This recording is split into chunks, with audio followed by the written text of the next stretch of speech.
moments later.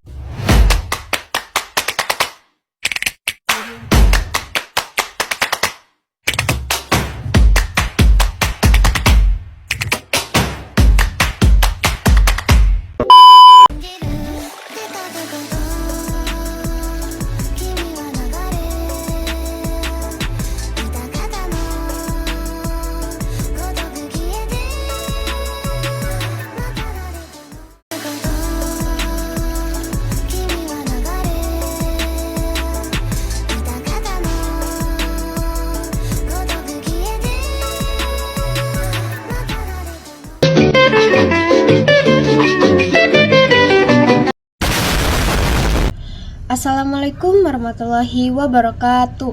Perkenalkan, nama saya Maike Dwi Putri Depan dari kelas 11-1. Pada kesempatan kali ini saya akan mempresentasikan materi tentang penggolongan senyawa asam dan basa. Sejarah penemuan penggolongan asam dan basa. Konsep asam dan basa telah dipelajari sejak zaman dahulu. Pada awalnya, para ilmuwan mengenali asam dari rasanya yang masam dan basa dari rasanya yang pahit. Namun seiring perkembangan ilmu pengetahuan, para ilmuwan mulai mencari penjelasan yang lebih ilmiah mengenai sifat-sifat tersebut. Pada tahun 1884, Svante Arrhenius mengemukakan teori bahwa asam menghasilkan ion H+ dan basa menghasilkan ion OH-. Ketika dilarutkan dalam air, teori ini menjadi dasar penting dalam mempelajari asam dan basa. Kemudian pada tahun 1923, Johannes Bronsted dan Thomas Lowry mengembangkan teori baru yang menjelaskan bahwa asam adalah zat yang memberikan proton, sedangkan basa adalah zat yang menerima proton. Pada tahun yang sama juga, Gilbert Lewis juga mengemukakan teori bahwa asam adalah penerima pasangan elektron dan basa adalah pemberi pasangan elektron. Teori Lewis mampu menjelaskan lebih banyak reaksi kimia dibandingkan teori sebelumnya. Dengan perkembangan teori-teori tersebut, pemahaman tentang asam dan basa menjadi semakin luas dan digunakan dalam bidang pengetahuan. Mengapa sih senyawa asam dan basa penting? Nah, asam dan basa itu penting karena memiliki peran yang sangat penting dalam kehidupan manusia. Hampir setiap aktivitas sehari-hari melibatkan senyawa asam maupun basa. Nah, contohnya pada makanan dan minuman mengandung berbagai jenis asam. Dan ada produk kebersihan seperti sabun dan deterjen yang mengandung basa. Obat-obatan tertentu yang memanfaatkan sifat asam atau basa seperti obat mah, dan di industri menggunakan asam dan basa dalam proses produksi. Lalu di pertanian menggunakan senyawa basa untuk memperbaiki kondisi tanah, teman-teman. Tanpa keberadaan asam basa, banyak proses penting dalam kehidupan yang tidak dapat berlangsung dengan baik. Nah, teman-teman, jadi itulah alasan mengapa sih kok asam dan basa itu kok bisa sangat penting dalam kehidupan kita gitu, teman-teman. Lalu ada contoh asam di sekitar kita. Misalnya ada yang pertama jeruk yang sudah saya jelaskan tadi ya. Jeruk mengandung asam sitrat yang memberikan rasa asam yang khas. Kan kita sering makan jeruk ya teman-teman. Nah, itu sering terasa asam kan. Lalu yang kedua ada cuka. Cuka itu mengandung asam asetat yang sering digunakan dalam masakan. Kayak benar ya teman-teman, sering digunakan dalam sehari-hari cuka tuh. Lalu ada minuman bersoda. Minuman bersoda itu mengandung asam karbonat. Minuman bersoda contohnya kayak Fanta ya teman-teman, lalu ada Sprite dan lain-lain. Lalu ada pada lambung manusia. Lambung menghasilkan asam klorida untuk memproses pencernaan makanan. Lalu yang kelima ada tomat nih. Nah, tomat juga ternyata mengandung asam alami yang menyebabkan rasa sedikit asam. Seperti kalau kalian mencoba tomat, ada sedikit asam kan teman-teman? Nah, iya. Lalu saya akan menjelaskan contoh basa yang ada di sekitar kita. Yaitu contohnya ada sabun. Sabun itu memiliki sifat basa sehingga dapat membersihkan kotoran pada minyak. Benar ya teman-teman, sabun sering kita pakai untuk mandi, untuk cuci tangan, yang bisa membersihkan kotoran pada tangan kita, membersihkan kotoran pada tubuh kita. Dan ketika kita terkena minyak seperti minyak goreng itu kita sering kan mencuci pakai sabun. Yang kedua juga ada pasta gigi untuk membantu menetralkan asam di dalam mulut. Nah teman-teman, jadi saat kita sikat gigi itu, pasta gigi itu membantu menetralkan asam di dalam mulut kita. Seperti saat kita kemarin kan habis Idul Adha tuh. Nah, jadi mulut kita tuh kayak asam-asam gitu kan. Nah, disikat gigi itu bakal jadi bersih karena bantuan pasta gigi teman-teman. Lalu ada deterjen. Nah, deterjen itu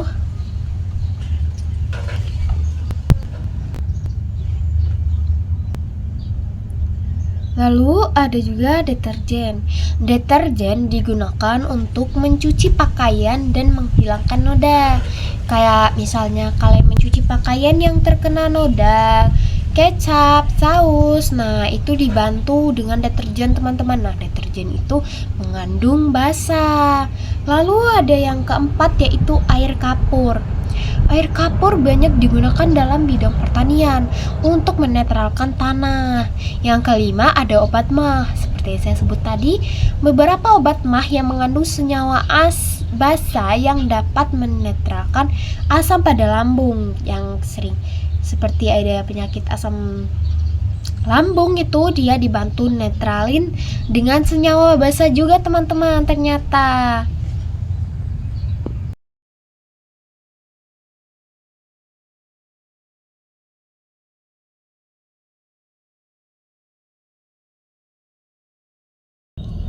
Kimia merupakan ilmu yang mempelajari materi, sifat-sifat materi, perubahan materi, serta energi yang menyertai perubahan tersebut.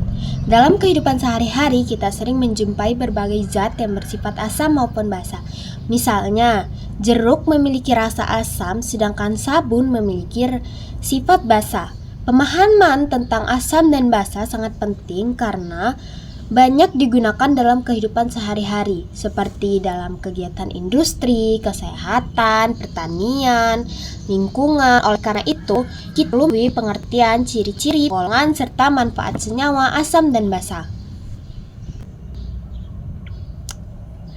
Pengertian asam. Asam adalah senyawa yang ketika dilarutkan dalam air dapat menghasilkan ion hidrogen H+. Menurut Arrhenius, asam adalah zat yang menghasilkan ion H+ dalam larutan air. Contoh, yang pertama ada HCl.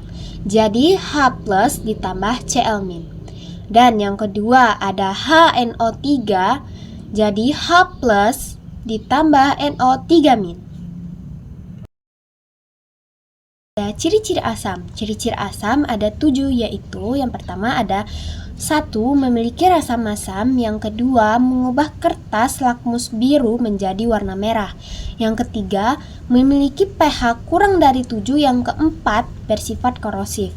Yang kelima, dapat menghantarkan listrik. Yang keenam, bereaksi dalam logam tertentu, menghasilkan gas hidrogen. Contoh asam dalam kehidupan sehari-hari. Yang pertama ada asam sitrat pada jeruk. Yang kedua ada asam asetat pada cuka. Yang ketiga ada asam karbonat pada minuman bersoda. Yang keempat ada asam klorida pada lambung manusia. Yang kelima ada asam sulfat pada aki kendaraan. Dan di sini saya akan menjelaskan materi kedua, yaitu pengertian basa. Basa adalah senyawa yang menghasilkan ion hidroksida OH- ketika dilarutkan dalam air. Contoh, NaOH jadi Na plus ditambah OH-. Yang contoh kedua ada KOH jadi K plus OH-. Ciri-ciri basa memiliki 7 yaitu 1. Rasanya pahit. 2. Terasa licin saat disentuh. 3. Mengubah lakmus merah menjadi biru. Nah, kalau ciri-ciri asam tadi dia mengubah lakmus biru menjadi merah. Nah, yang ini jadi kebalikannya. Nah, yang keempat ada memiliki pH lebih dari 7. Yang kelima menghantarkan listrik. Yang keenam dapat menetralkan asam.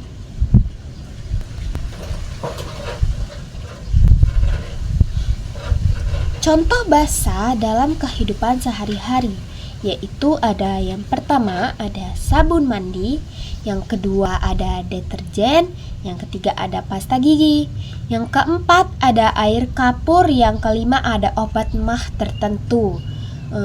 Obat mah tertentu ya guys, teman-teman. Penggolongan senyawa asam. Yang pertama asam kuat. Pengertian asam kuat adalah asam yang terionisasi sempurna dalam air. Nah, contohnya kayak gini ya teman-teman.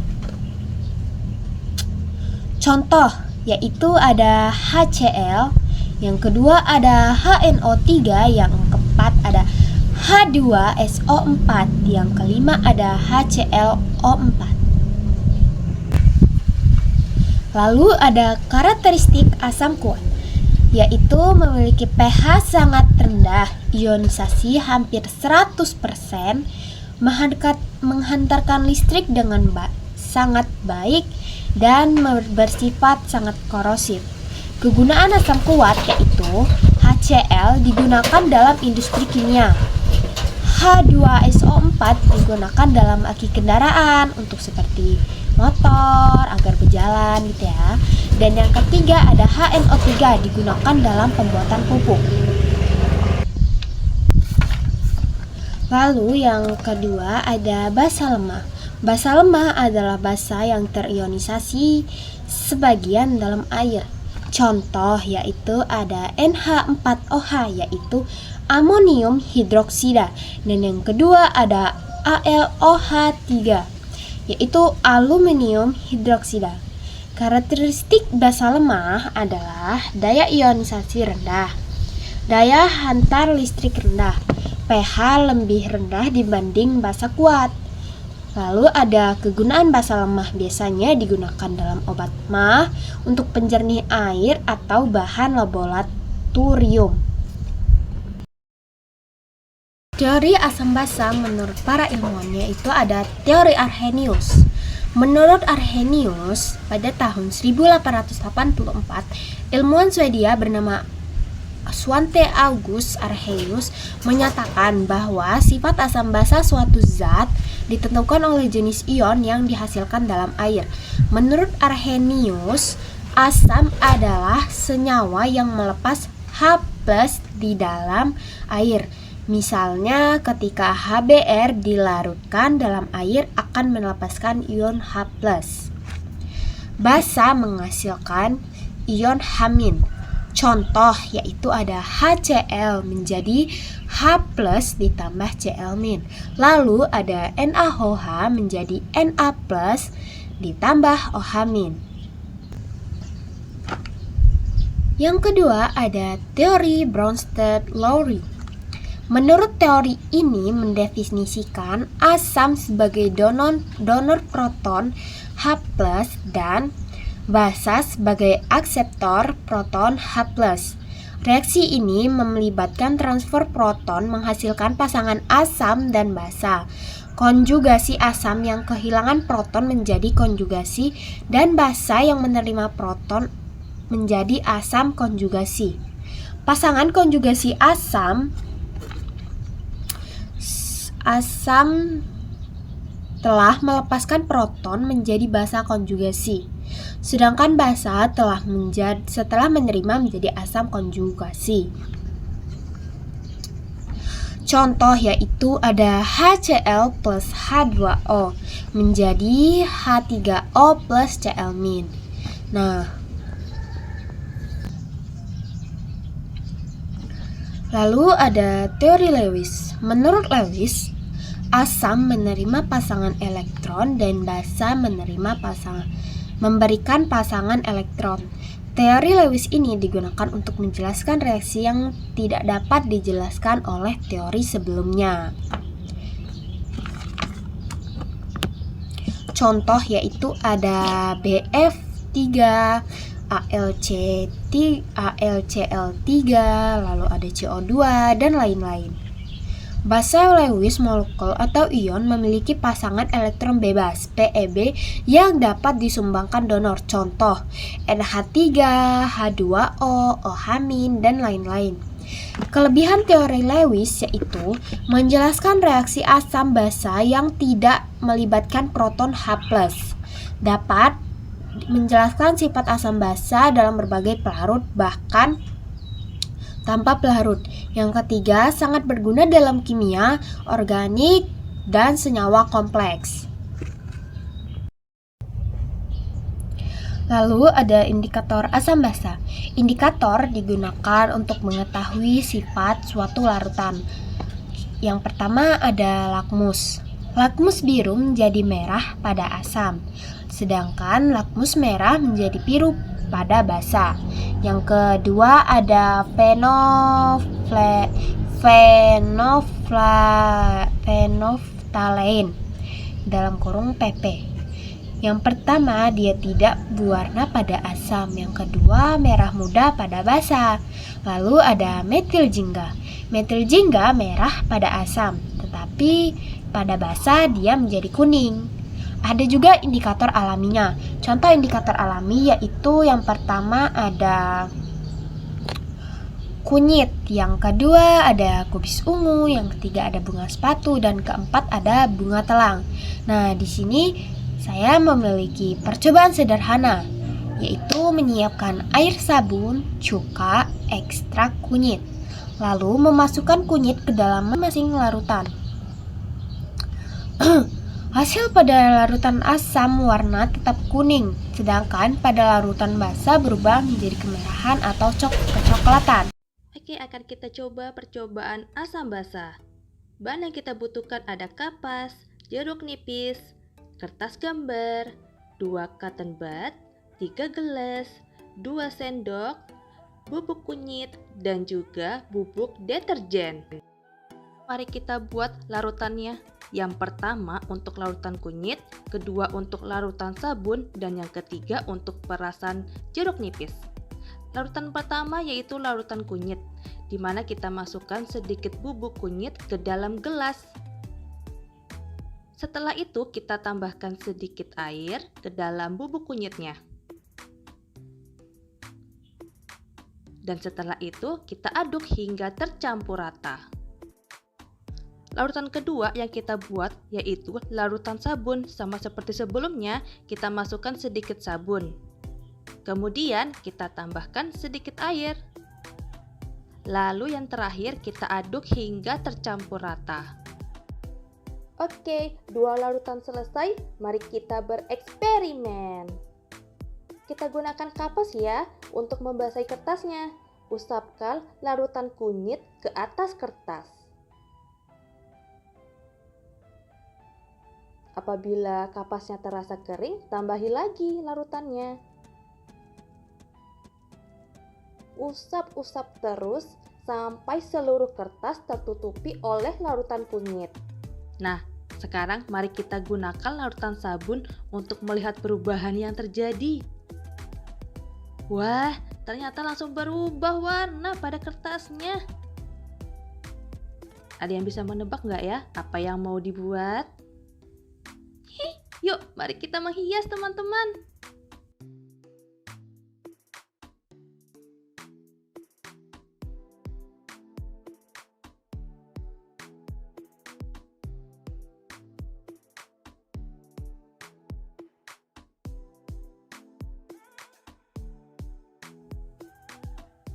Tunggu dulu teman-teman. Tadi Air jeruknya buat apa ya? Oh, ternyata kalian bisa menggunakannya untuk memberi warna kuning atau sama dengan warna orange seperti larutan kunyit pada kertasnya.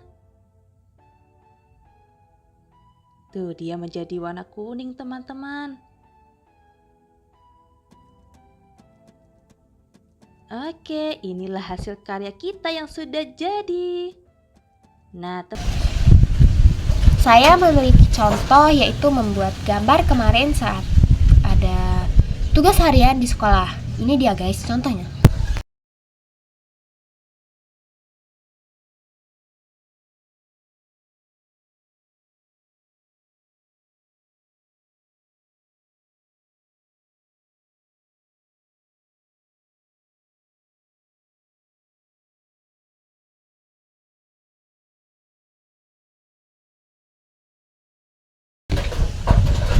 Lalu, asam basa dapat diterapkan dalam kehidupan sehari-hari.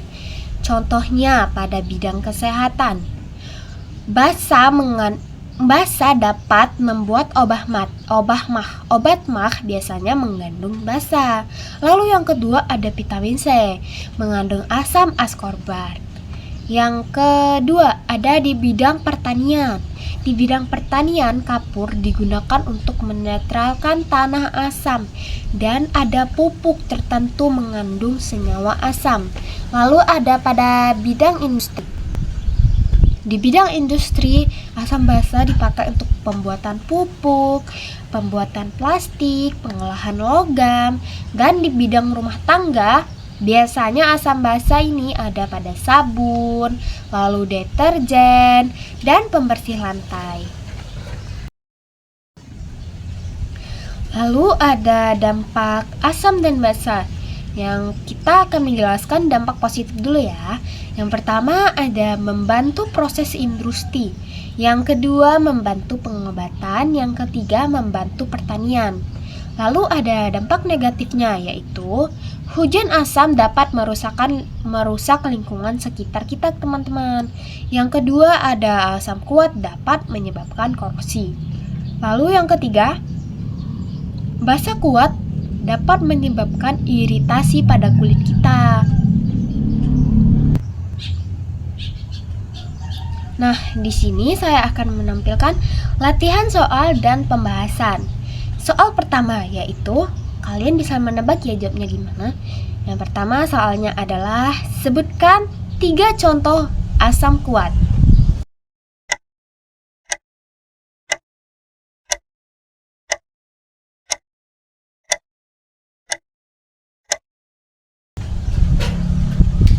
Nah, seperti yang dijelaskan tadi, jawabannya adalah HCl, HNO3, dan H2SO4. Lalu ada soal kedua, yaitu sebutkan 3 contoh basa kuat.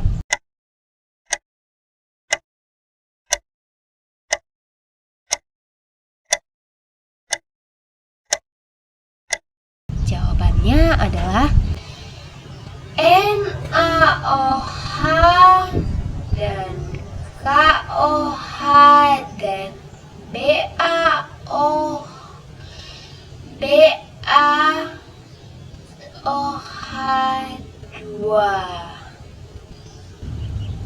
Lalu ada soal ketiga nih. Soal ketiga sudah agak rumit nih. Apa perbedaan asam kuat dan asam lemah?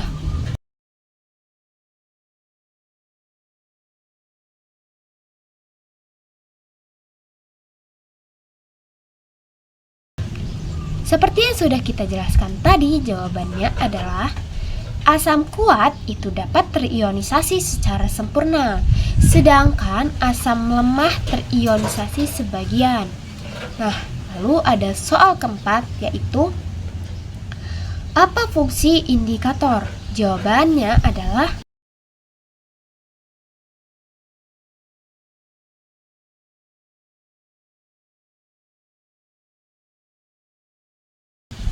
untuk mengetahui apakah suatu larutan bersifat asam atau basa.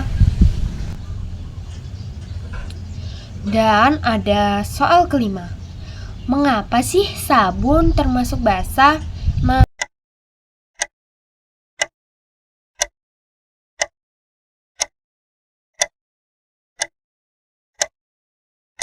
jawabannya teman-teman, karena sabun dapat menghasilkan ion OH- dalam larutan dan mengubah lakmus merah menjadi biru. Gitu ya teman-teman penjelasannya. Oke, soalnya hanya 5. Di sini kita sudah. Skala pH. pH adalah ukuran tingkat kesamaan atau kebebasan suatu larutan. Skala pH berkisar 0 sampai 14. Yang pertama ada pH 0 sampai 6, itu berarti pH asam. Yang kedua ada pH 7. pH itu disebut netral.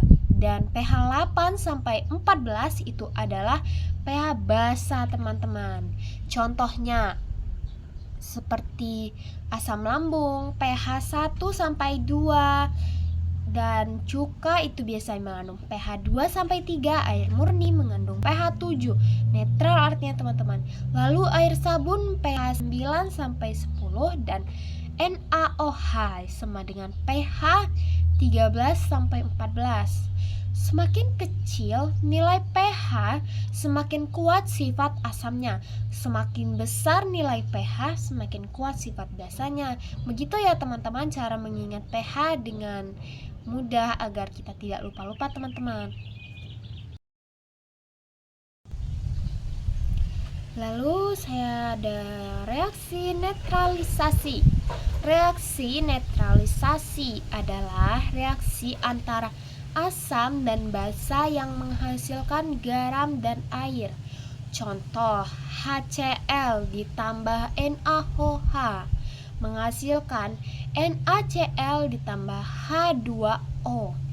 Pada reaksi tersebut, HCl merupakan asam, NaOH merupakan basa, NaCl merupakan garam, dan H2O merupakan air. Reaksi netralisasi banyak dimanfaatkan dalam kehidupan sehari-hari. Nah, di sini ada manfaat reaksi netralisasi, yaitu dalam kesehatan. Reaksi netralisasi digunakan obat mah digunakan untuk menetralkan asam lambung yang berlebihan.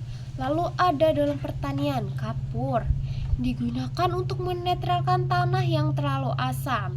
Lalu dalam pengolahan limbah, reaksi netralisasi, limbah yang terlalu asam atau basa dinetralkan sebelum dibuang ke lingkungan.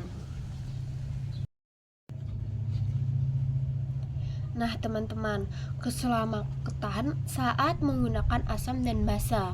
Saat bekerja dengan asam dan basa perlu memperhatikan keselamatan. Beberapa langkah yang harus dilakukan, yaitu yang pertama, kalian harus menggunakan sarung tangan. Yang kedua, menggunakan kacamata pelindung. Yang ketiga, tidak mencicipi bahan kimia, teman-teman, itu berbahaya. Yang keempat, tidak menghirup bahan kimia secara langsung, itu berbahaya ya teman-teman, jangan dicoba-coba. Yang kelima, mengikuti petunjuk penggunaan bahan kimia. Biasanya saat kita ingin menggunakan bahan kimia itu ada petunjuk penggunaannya, teman-teman. Hal ini penting teman-teman untuk mencegah kecelakaan di laboratorium.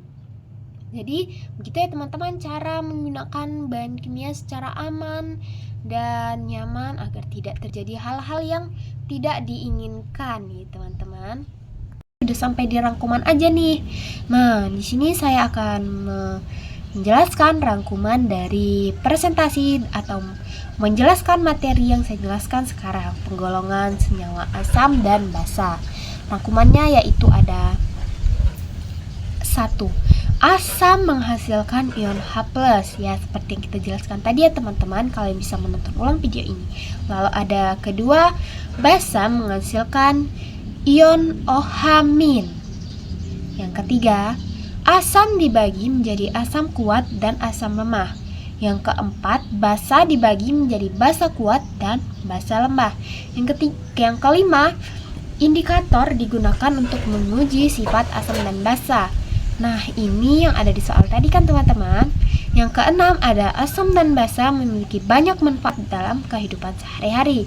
Sudah saya jelaskan tadi, yaitu seperti di bidang kesehatan, bidang pertanian, ya, dan di kehidupan sehari-hari seperti rumah tangga, sabun, deterjen, aki pada motor, ya teman-teman. Tidak terasa sudah selesai presentasi saya. Di sini saya akan menyampaikan penutup. Demikian presentasi tentang penggolongan senyawa asam dan basa yang dapat saya sampaikan. Semoga materi ini dapat menambah pemahaman kita mengenai pengelompokan senyawa asam dan basa, serta penerapannya dalam kehidupan sehari-hari. Terima kasih atas perhatian yang telah diberikan. Wassalamualaikum warahmatullahi wabarakatuh.